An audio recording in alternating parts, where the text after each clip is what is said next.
Hey babes, what's up? Welcome to the Ariel show. I'm Ariel. So honored today to get to talk to you more about confidence. We really dived into this last week. I hope you've been doing the homework I gave you. I hope this has been on your radar and you've been noticing what kind of thoughts you think on the regular as it goes to your self-esteem, as to how self-assured you're feeling in social settings, which we're talking about today, and what kind of thoughts are empowering you, what kind of thoughts are draining you.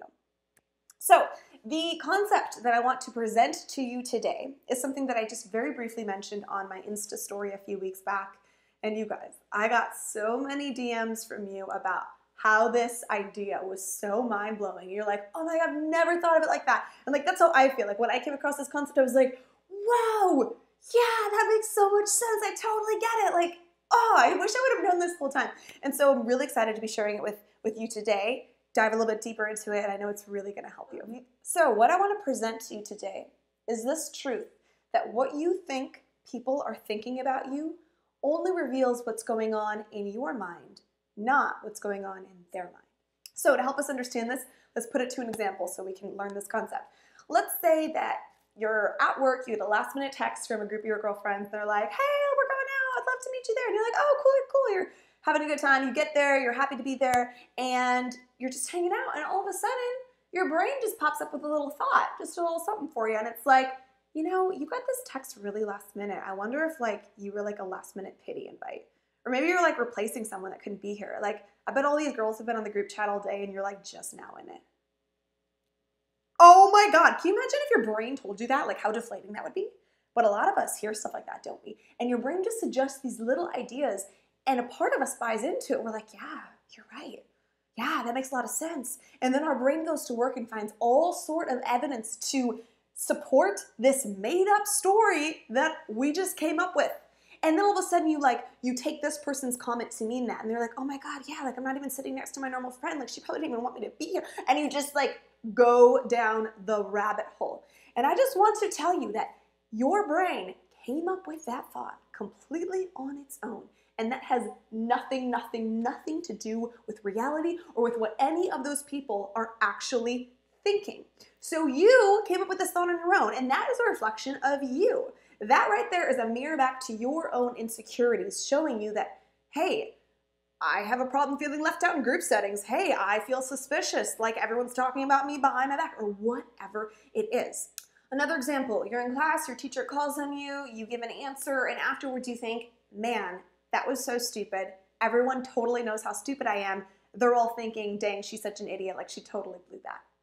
That is 100% a reflection of something that your brain just offered you, and that is in your head, not their heads. And like, don't let the simplicity of this fool you, because it's a big freaking deal. That means that you have just identified a new insecurity in you that you feel like maybe you're not quite that smart. And so it's not about what you think other people are actually thinking about you. It's literally like you are projecting that onto them. And I just want to say, nobody's ever actually thinking that. Nobody cares about you. Everybody's worried about what you're thinking about them. We are all in our own heads, beating ourselves up all the time, just hyper-focused and worried about what everyone else is thinking about us.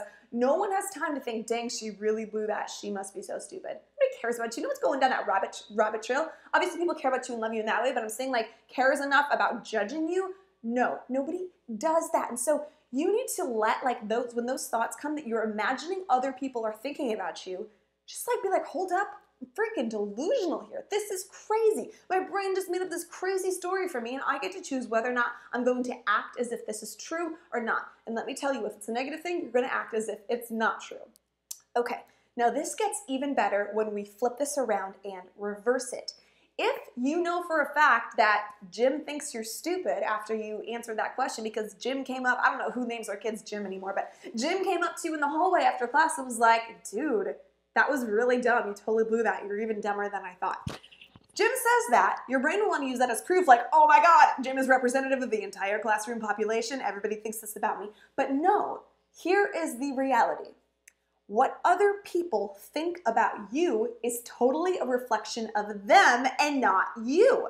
So now you get to flip this equation around and have complete autonomy to what anyone else thinks of you because it has nothing to do with you. And so if Jim thinks you're stupid, that is Jim's brain telling you that. And that is, you don't need to buy into that. That's why there's that quote, what other people think of you is none of your business, is because it's a complete reflection, a projection from the person who actually communicated that thought to you.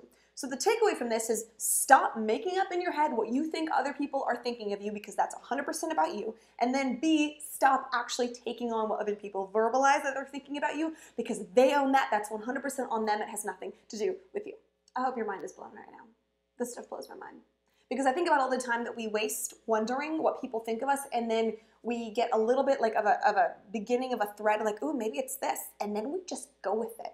And we write an entire story, and we look for proof to support our story about why we're right. And I just want to create some distance between that and be like, oh my gosh, we're freaking delusional sometimes. We just make up stories to be mean to ourselves. And that's not cool. Let's not do that anymore. So this week, your homework is to notice your thoughts, especially in social settings, and notice what you worry other people are thinking about you.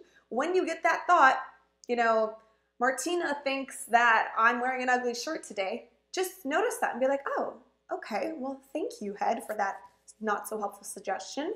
I am going to just choose to not go with the fact that Martina thinks my shirt is ugly, because she's given me zero proof of that. She has not verbalized that. So we're just going to put that thought back where it came from and stay in the moment and have a good time. Also, if Martina actually ever ends up coming up to you and telling you how ugly your shirt is, you're going to know that's Martina's problem, and she's probably not a very happy person, and she's trying to put that on you and create more unhappiness in her life, and you don't need to fall for that. So I hope this was helpful for you. It was super helpful for me when I started viewing it like this. It just makes me feel more in control of the way that I feel, instead of making up these irrational stories and then feeling pain from made up irrational stories. That's so stupid. There's enough pain in the world. We don't need to add to that by making up these painful ideas of what people are thinking about us. That was the Ariel Show for you today. Please leave me a comment letting me know how you normally feel in social settings and whether or not you struggle with these thoughts. Make sure that you like and subscribe as well. And huge shout out to my patrons. I love you. You are amazing. You make the Ariel Show happen. Like without you, this great information would not have just been communicated to the thousands of people who watch it. And I know this is great information because it was given to me, and now I'm passing it on because it changed my life, and I wanted to change all my viewers as well. Have a great week. I'll see you next week. Turn Your Pain into Art tour has begun. I just remembered because I'm filming this a couple days in advance, so I'm not currently on tour, but by the time this reaches your iPhone or whatever, the Turn Your Pain into Art tour will have begun. So check the dates in the description, and I can't wait to meet some of you on the road. Bye.